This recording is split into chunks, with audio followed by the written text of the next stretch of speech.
রাজনীতি করি।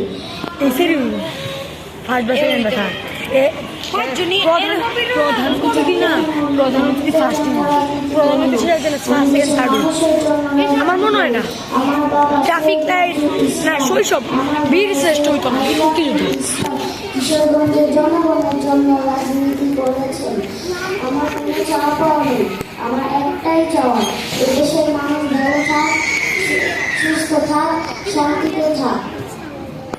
সবাই একটু করবেন থ্যাংক ইউ। এবার আমরা আমাদের শেষ প্রতিযোগী